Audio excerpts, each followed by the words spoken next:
Jeg skal strikke en stråle 2, og den her strikker jeg nedefra og op. Og den ser sådan her ud. Det jeg gør, når jeg gør det nedefra, det er, at jeg bruger en rundpind, og jeg bruger en 80 rundpind. Og så slår jeg, her skal jeg slå 8 masker op, 4 på hver side. Jeg holder min pinde ved siden af hinanden. Så har jeg en kort endetråd. Og den holder jeg på min pegefinger. Og så holder jeg den lange strikketråden på oven på tommelfingeren. Og så tager jeg ligesom de andre fingre omkring trådene, så jeg ligesom strækker dem ud. Så jeg har altså den kort hængende på pegefingeren, den lange på tommelfingeren. Og nu har jeg lavet en maske her, og den lavede jeg sådan en almindelig slå op maske. Så nu skal jeg have lavet en på den her pind, den forreste pind. Og det gør jeg med pegefingerens tråd. Så jeg tager tråden nedenunder pinden og op over, så den ender ind imellem pindene. Så skal jeg have en over på den bagerste pind. Det skal så være den fra tommelfingeren, så den tager jeg nedenunder og op over og ind i midten. Og sådan gentager jeg pegefingeren op og ind i midten. Nu er der 2. Tommelfingeren over og ind i midten. Pegefingeren op. Nu har jeg 3. Tommelfingeren og pegefingeren til sidst. Jeg skulle have 4 på hver, og det er så det, jeg har nu. Den sidste maske er med endetråden på den forreste pind. Hvis man gjort det, så er det rigtigt. Hvis man vender dem om, så kan man se, at det ligesom er nogle ret strikkede masker på bagsiden. Men det vender vi væk fra os selv, og så vender vi det hele. Og så skal vi strikke over de her 8 masker. Så vi holder først på tråden, tager klar til at strikke, ved strikketråden op på pegefingeren, og så hiver jeg den nederste pind ud. Og så strikker jeg de 4, der sidder her. Og når jeg har strikket den først, så kan jeg godt slippe på den her endetråd, som jeg holder på. Og nu har jeg så strikket 4. Så vender jeg arbejdet igen. Skal jeg hele tiden tænke på at få de strikkede masker ind mod mig selv. Så skubber jeg den anden pind ind, fordi det er den, jeg skal strikke over på nu. Og så hiver jeg den nederste pind ud her. Den første maske, kan I se her, det er den, jeg slår op. Så den tager jeg bare lige og løfter af. Den strikker jeg ikke her på første omgang. Så kan I godt se, at de her, de sidder drejet. Så for at kunne strikke dem, så strikker jeg dem drejet ret. Men det gælder kun her den første gang. Så nu har jeg strikket en omgang på de her 4 masker i begge sider, altså 8 i alt. Det gør jeg, strikker lige en omgang til. Så jeg vender rundt, pinden ind, prøver at lægge dem sådan oven på hinanden, hiver den anden pind ud, og så strikker jeg 4 masker.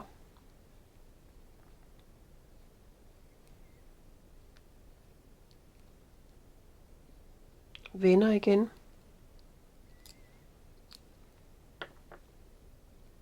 Går klar til at strikke. Skubber pinden ind.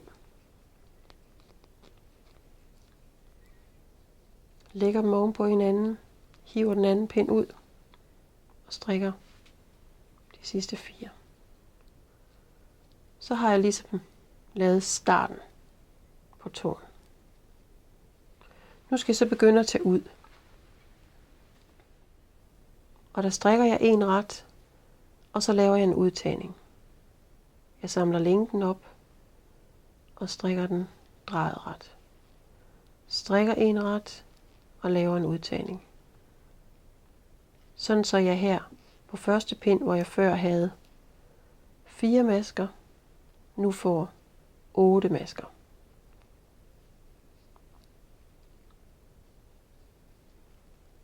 Til sidst samler jeg længden op strikker drejet ret.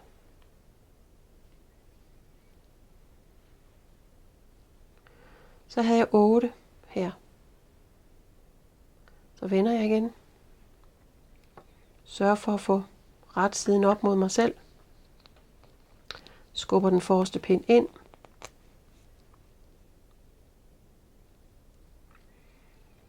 Og tager den nederste ud. Og nu skal jeg igen tage ud ved at strikke en ret.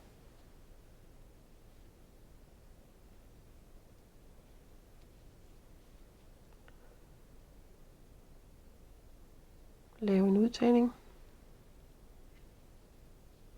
Strik en ret. Og lave en udtagning.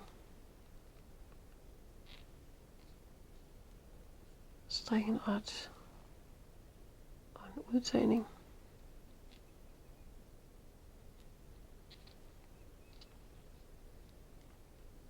Og en ret. Og den sidste udtagning her i linken. Så nu har jeg også 8 på den anden side. Min endetråd sidder herinde i midten, og den skal jeg passe på, at jeg kommer til at strikke med. Men når jeg er kommet lidt længere, så kan jeg begynde at gemme den væk herinde.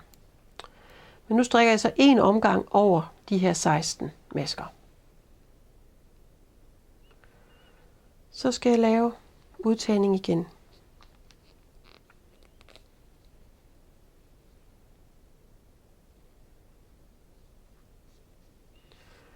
Og her anden gang, der strikker jeg 2 ret. Og laver en udtagning. 2 ret. Og en udtagning.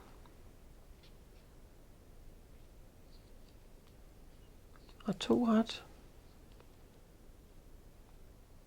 Og udtagning. Og 2 ret. Og en udtagning.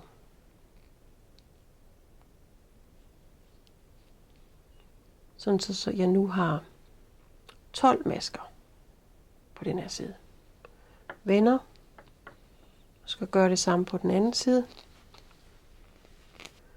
Så nu har jeg også 12 her. Det vil sige, at jeg har 24 i alt. Og nu strikker jeg også en omgang bare over de 24. Nu kan jeg egentlig godt forsøge at gemme min strikketråd væk. Ved simpelthen at proppe den ned her i maven af strømpen. Så driller den ikke mere. Så nu strikker jeg over de 24 masker. Så skal jeg lave udtagning igen.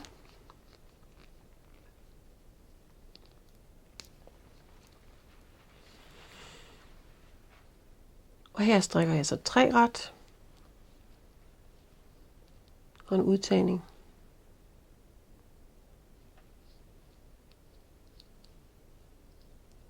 Tre ret.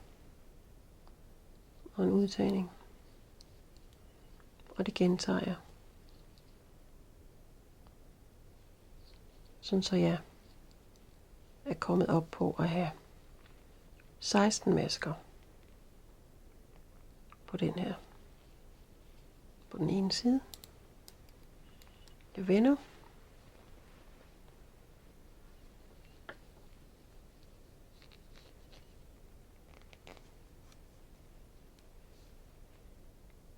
Tre ret.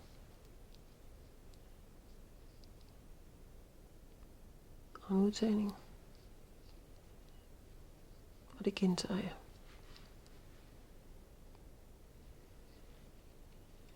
Sådan så jeg nu har 16 masker på hver side. 32 masker i alt.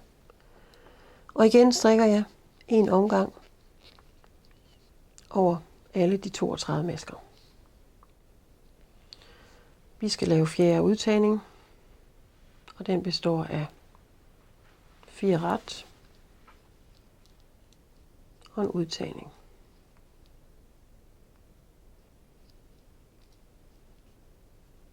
I kan også godt begynde at se nu, at jeg har udtagningerne til at ligge, så de på den måde stråler ud.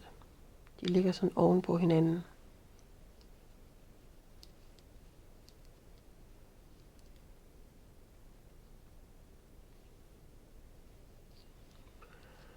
Og nu skulle jeg så gerne have 20 masker på hver side. Så jeg har 40 masker i alt. Jeg skal lige tage ud her på den anden side også. Det var fjerde udtagning. Nu er der 40 masker. Og igen strikker jeg nu en omgang over alle 40 masker. Nu havde jeg 40 og har taget ud 4 gange.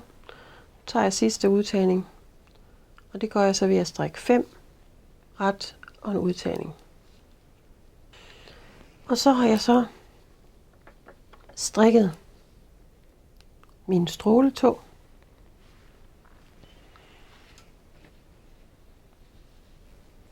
Ligesom I kan se, den var på strømpen.